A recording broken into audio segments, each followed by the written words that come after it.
Dentist खड़ा होकर इस झूठ को झूठ क्यों नहीं बोलता और क्यों नहीं सुप्रीम कोर्ट और हाई कोर्ट में जाकर इस बात को चैलेंज करता? हम तो इसलिए नहीं कर सकते क्योंकि मैं डेंटिस्ट नहीं हूं।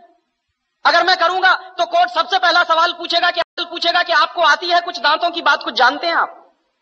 जब डेंटिस्ट जाएगा कोर्ट में तो वो ये सिद्ध करेगा कि कोई भी टूथपेस्ट जिसमें फ्लोराइड होता है और 1000 ppm से ज्यादा होता है तो वो सारे के सारे टूथपेस्ट जहर हो जाते हैं, वो पेस्ट नहीं रहते।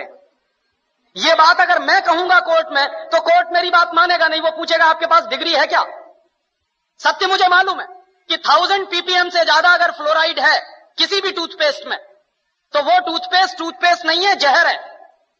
लेकिन कोर्ट मेरी बात तब मानेगा जब मैं उसको यह सिद्ध करूं कि मेरे पास दांतों की डॉक्टरी का प्रमाण पत्र है।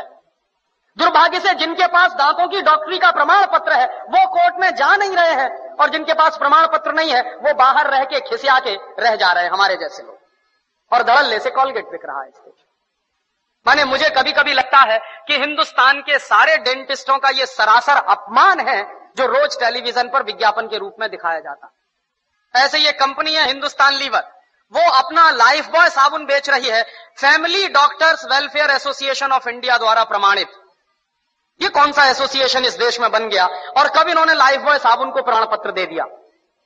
लेकिन रोज विज्ञापन उनका ये है, और हम सब खामोशी के साथ बैठते हुए इसको देख रहे हैं। और ये देश के साथ भयंकर गद्दारी का काम चल रहा है, बेईमानी का काम चल रहा है।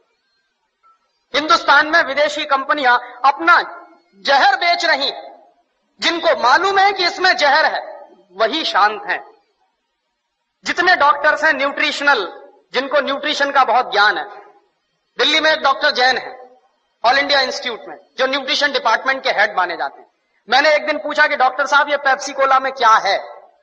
तो कहने लगे कार्बन डाइऑक्साइड है। मैंने कहा और क्या है? फॉस्फोरिक एसिड है। मैंने कहा और क्या है? सोडियम ग्लूटामेट है। मैंने कहा और क्या है? पोटेशियम सॉर्बेट है। मैंने कहा और क्या है? कि इससे ज्यादा और क्या चाहिए तुमको? ये 4 जहर ही काफी है आदमी को मारने के लिए। तो मैंने कहा कि अगर ये पेप्सी कोला में 4 जहर हैं तो आप इस बात को गांव गांव में कहते क्यों नहीं जाके? पेप्सी कोला तो गांव गांव में घूम घूम के कह रहा है कि लहर पेप्सी है, तो आप गांव गांव में घूम के कहते क्यों नहीं कि ये जहर पेप्सी? आप जब मानते हैं कि उसमें ये जहर हैं 4, लेकिन आप गांव गांव में घूम घूम के कहते क्यों नहीं? तो चुप हो गए। तो मैंने उनसे कहा कि आपके पास जो ज्ञान है उस ज्ञान का देश के लिए क्या उपयोग है? आपने ये जो ज्ञान हासिल किया, डॉक्टरी की पढ़ाई पढ़ी है, लाखों रुपए इस देश का आपने खर्च किया है, और लाखों रुपए खर्च करके जो ज्ञान अर्जित किया है उसका इस देश को रिटर्न क्या मिल रहा है? तो कहने लगे फुर्सत ही नहीं है। तो किससे फुर्सत नहीं है? व्यक्तिगत स्वार्थ से फुर्सत नहीं है। तो मैंने कहा एक दिन डॉक्टर साहब ये सारा का सारा देश बर्बाद हो जाएगा और इस देश की नौजवान पीढ़ी बर्बाद हो जाएगी, और हो सकता है आपके बेटा बेटी भी उसमें बर्बाद हो जाए, तब भी आप कहेंगे कि आपको फुर्सत नहीं। और दुर्भाग्य यही है इस देश में कि जिनके पास ये ज्ञान है, जो मल्टीनेशनल कंपनियों का पर्दाफाश कर सकते हैं, जो ये बता सकते हैं कि इनके बनाए हुए सामानों में कोई न्यूट्रिशनल वैल्यू नहीं है। डॉक्टर जैन ने ही मुझको कहा कि पेप्सी कोला और कोका कोला में 1 पैसे का भी न्यूट्रिशनल वैल्यू नहीं है, और देश के लोग 10 रुपया खर्च कर रहे हैं पेप्सी पीने के लिए और कोका पीने के लिए। 10 रुपया खर्च करके 1 पैसे की भी न्यूट्रिशनल वैल्यू नहीं मिल रही है हमको, लेकिन वो देश में सबसे ज्यादा बिक रहा है, धड़ल्ले से बिक रहा है। लोग अब शुद्ध पानी पीना पसंद नहीं करते, उसकी जगह पेप्सी और कोका कोला पी लेते हैं। तो जिस चीज की 1 पैसे की 1% भी न्यूट्रिशनल वैल्यू ना हो, और वो चीज इस देश में महंगी बिक रही हो दूध से ज्यादा। पेप्सी कोला बिकता है 33 रुपए लीटर का और दूध बिकता है 14 रुपए लीटर का। तो 14 रुपए लीटर का गाय का दूध और 33 रुपए का कार्बन डाइऑक्साइड मिलाया हुआ पानी, और उसको कहते हैं लहर पेप्सी, और कहते हैं the choice of new generation. The choice of new generation नहीं है, बल्कि choice of new D generation है। लेकिन करें क्या उसका? और उससे भी ज्यादा मुझे गुस्सा तब आता है जब हिंदुस्तान में कुछ कंपनियां अपने हेल्थ टॉनिक बेचती हैं जिनमें हेल्थ के नाम पर कुछ नहीं है। Bournvita, Complan, Maltova, Horlicks, Protinex, ऐसे तमाम तरह के जो हेल्थ टॉनिक्स बिक रहे हैं, डॉक्टर जैन के अनुसार इनमें किसी में भी हेल्थ के नाम पर कुछ नहीं है।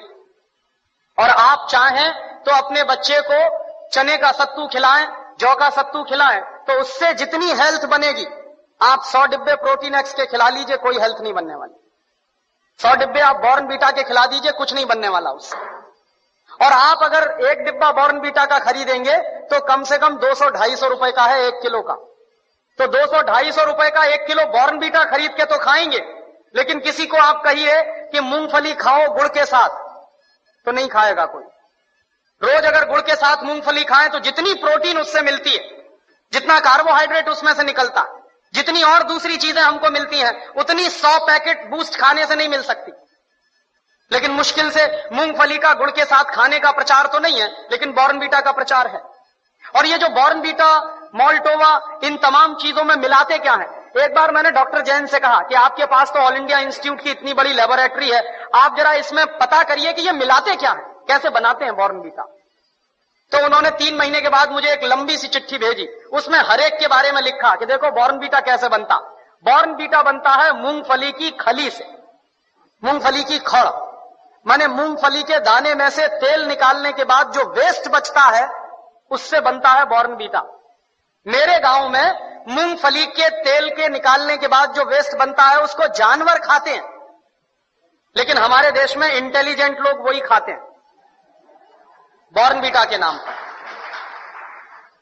और आप बाजार में चले जाइए, मूंगफली की खली आपको 20-25 रुपए किलो में मिल जाएगी। गुजरात में तो उससे भी सस्ती मिलेगी। मैं तो मेरे गांव की बात कर रहा हूं जहां मूंगफली होती नहीं बिल्कुल। यहां तो सिंगदाना इतना होता है गुजरात में, मुश्किल से 20-25 रुपए किलो में खली मिलेगी, उसको वो बेचते हैं 200-250 रुपए किलो में। और हम लोग तकनीकी भाषा में कहते हैं वैल्यू एडेड हो गया। काहे का वैल्यू एडेड हो गया? जेब काट ली आपकी और आप कह रहे हैं वैल्यू एडेड हो गया। उन्हीं डॉक्टर जैन साहब ने मुझे बताया कि हॉर्लिक्स में क्या है, कुछ नहीं है, जौ का सत्तू और चने का सत्तू। बिहार में उसको हम लोग कहते हैं सत्तू, अंग्रेजी में कहते हैं हॉर्लिक्स। अब किसी से आप पूछिए कि सत्तू खाओगे, कहेगा क्या फालतू की बात कर रहे हैं आप। और पूछिए हॉर्लिक्स खाओगे, हाँ हाँ खाएंगे। क्यों खाएंगे? क्योंकि अंग्रेजी का नाम है और बड़ा भारी नाम है हॉर्लिक्स। कहने में लगता है कि हाँ कुछ इंपोर्टेड जैसी चीज है, उसमें कंटेंट क्या है? कुछ नहीं, उस पर लिखा हुआ है साफ साफ, इट इज मॉल्टेड। मॉल्ट माने ही होता है जौ का सत्तू। जौ का सत्तू बाजार से खरीद लीजिए, चने का सत्तू बाजार से खरीद लीजिए, 20-25-30 रुपए किलो में मिलेगा। लेकिन हॉर्लिक्स खरीदिए तो 160 रुपए में 1 किलो मिलेगा। और ये जितने हेल्थ टॉनिक्स बिक रहे हैं, इनमें से किसी से भी 1 पैसे की हेल्थ नहीं आती। लेकिन हिंदुस्तान की क्या बर्बादी है, हर साल हम 1000 करोड़ रुपए के हेल्थ टॉनिक्स खाते हैं इस देश में। हर साल 1 पैसे भी हेल्थ जिससे नहीं आती, सिर्फ एक मेंटल सेटिस्फैक्शन है, कोई हेल्थ नहीं है उससे। लेकिन 1000 करोड़ रुपए के हेल्थ टॉनिक्स इस देश में बिक जाते। क्यों बिकते हैं जानते हैं? टेलीविजन पर एक इडियोटिक एडवर्टीजमेंट आता, एक छोटा सा बच्चा कूदते हुए आता, कहता I am a Complan boy. एक छोटी बच्ची कहती है I am a Complan girl. इसका माने क्या है? मैं कॉम्प्लॉन का बेटा हूं। और बच्ची कह रही है मैं कॉम्प्लॉन की बेटी हूं। और कॉम्प्लॉन क्या है? टिन का डिब्बा। अब आप तो डॉक्टर हैं, आप जरा बताइए कि टिन के डिब्बा के भी बेटा बेटी हो सकते हैं? ऐसा कोई साइंस है दुनिया में?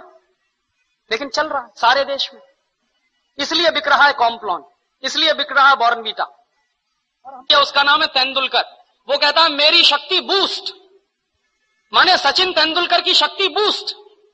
तो सचिन तेंदुलकर की अम्मा को एक आप चिट्ठी लिखिए कि ये सचिन तेंदुलकर बूस्ट पी के तेंदुलकर बना है क्या? कपिल देव की शक्ति बूस्ट। कोई भी खिलाड़ी बूस्ट खा के खिलाड़ी नहीं बन सकता। एक सबसे ज्यादा महंगा खिलाड़ी माना जाता है टेनिस का, उसका नाम है बोरिस बेकर। सबसे ज्यादा ताकतवर भी है। उसकी लगाई हुई एस सर्विस 160 किलोमीटर प्रति घंटे की रफ्तार से निकलती है। माने ट्रेन भी जिस रफ्तार से नहीं जाती, उस रफ्तार से उसकी गेंद जो मारता है वो जाती है। कितनी पावर होगी उसके शॉट्स में। और आप कभी भी बोरिस बेकर को देखिए, खेल जब भी रुकता है 5 मिनट के लिए, 2 मिनट के लिए, बैग में से केला निकाल निकाल के खाता रहता हमेशा। तो बोरिस बेकर को शक्ति मिलती है केला खा के। तेंदुलकर कहते हैं कि हमको शक्ति मिलती है बूस्ट खा के। केले में जितनी शक्ति है दुनिया के किसी भी हेल्थ टॉनिक में हो नहीं सकती। लेकिन दुर्भाग्य क्या है कि इन चीजों का प्रचार इस देश की जनता में ना के बराबर है। और इस देश की जनता जो है एक अजीब तरह की पेसिमिज्म में जिंदा है। कैसे जिंदा है साहब? शहर में बूस्ट खिलाते हैं तो गांव के